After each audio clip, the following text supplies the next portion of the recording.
what is the like? I think the Venn diagram of backyard wrestlers and who are the people that wear the face paint, the white and black? Juggalos and backyard wrestler. I think that Venn diagram is just a circle. Oh yeah, yeah. You throw a loop in there, guys late on child support who work at Taco Bell. Same dudes. Fago enthusiast. Yeah, that's. There was that one guy. I don't remember his name, but he was like kind of a short, dumpy guy, and his whole thing was just jumping off and hurting himself. Like he would elbow drop like a brick, or he'd elbow drop like a microwave wrapped in razor wire. And then he would always, even if it didn't look that bad, sometimes it looked excruciating, but even if it didn't look bad, he would roll around the floor and just I just linked that guy's Twitter. Wow, you imagine on the tip of your fingers, bro. I remembered that his username was Superhumman, because clearly Superhuman 1 2 3 4 was clearly taken, so he just went another M approved. So now he's. Can we show one of his stunts here? They're just on his Twitter autoplay, and it doesn't seem like a copyright thing. Plus, we're giving it. Go watch Superhumman. Yeah, go watch Superhumman. He's very, very funny with this. We don't have to play his audio, but he'll like. Maybe we should. I want the audio. Find a good one, Zach. Can we watch the 4th of July one? It gets good. All right, I like a little patriotism. What is he jumping on? It's also the top one on his thing. Yeah. Yeah, it looks like nothing. Have faith. And audio, please. This is Superhum TV show. Today I'll be jumping on the fireworks. This is for the Juggalos and Juggalettes. Do not try this at home. I hope you like it. Whoop whoop! His physique. Fuck this shit! Like that bitch up, motherfucker! Save some ladies for the rest of us. Yeah! Come on, bitch! Yeah!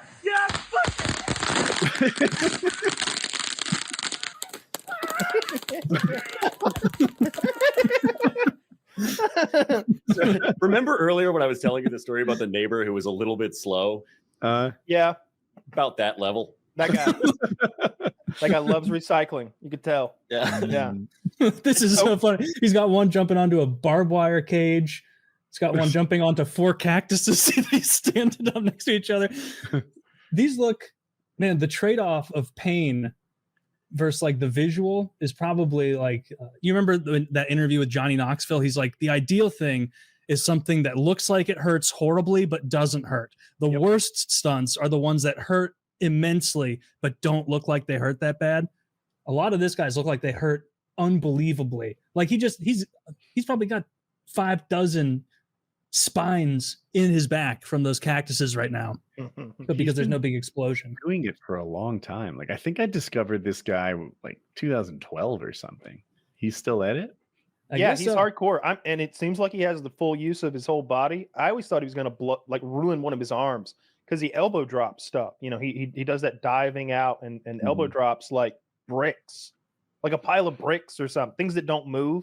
And then, he screams on the ground. Yeah, those are good. Yeah, you get good and stoned and watch like 15 of those in a row. That's a good night. Oh my God. I don't know if we can show this one, but just skip to the middle of it. The amount of barbed wire he's laying in his. He linked to his whole Twitter feed. I don't know which one. I scrolled down 3 and I see a huge pile of barbed wire on some chairs. May 18th? That is the one. Okay. Yeah, I just linked it right there. Yeah, he's got fucking 30 yards of barbed wire coiled up and he's about to jump in it. It didn't move.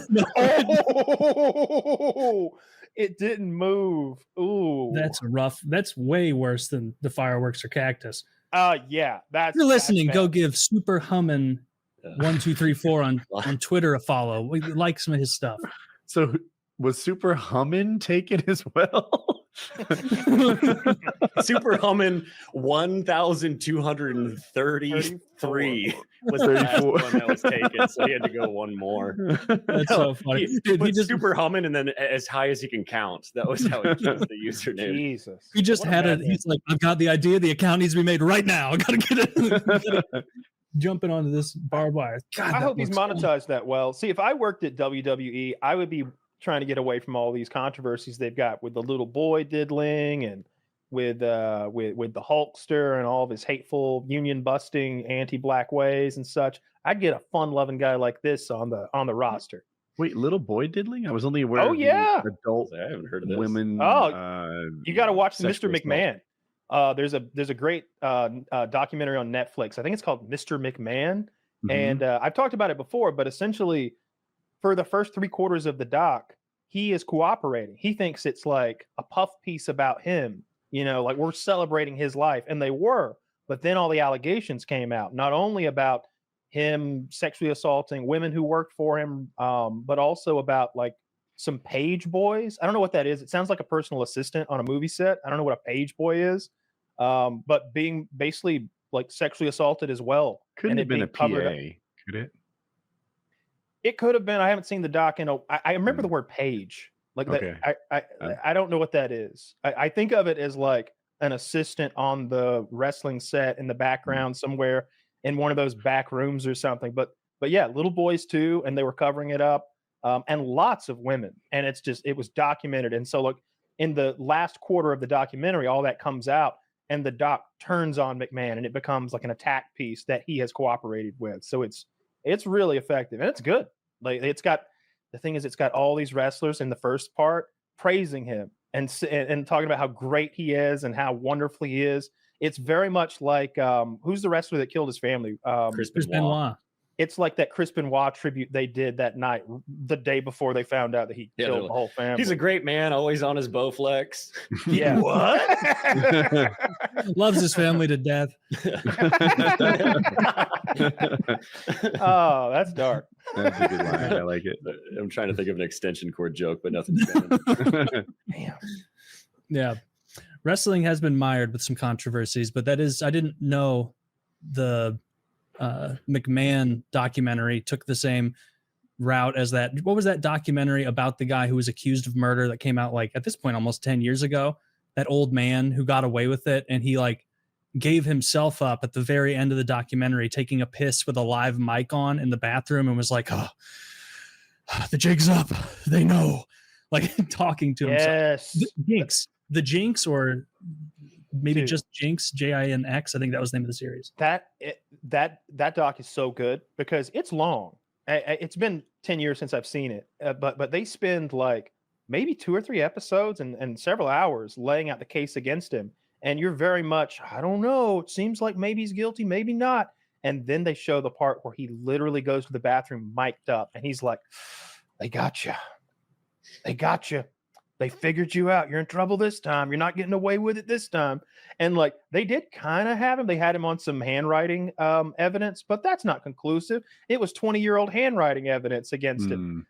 But him admitting in the bathroom was a bad look. Yeah, when you see that, like as an audience member, you're just like, oh no, dude, you're mic'd up. Why did he We got him. Like, why did he say it out loud? Why didn't he just, have a thought? I don't know, but he did. He was in the bathroom giving up the ghost. I went to the bathroom mic'd up on that dance competition, and I was really sensitive about it. I was like, can we turn this thing off? Can I see it's off? I want to see the lights turn off as we flip this thing. I don't like Mike 4. We got a weak stream. Can we turn that down? Yeah, right.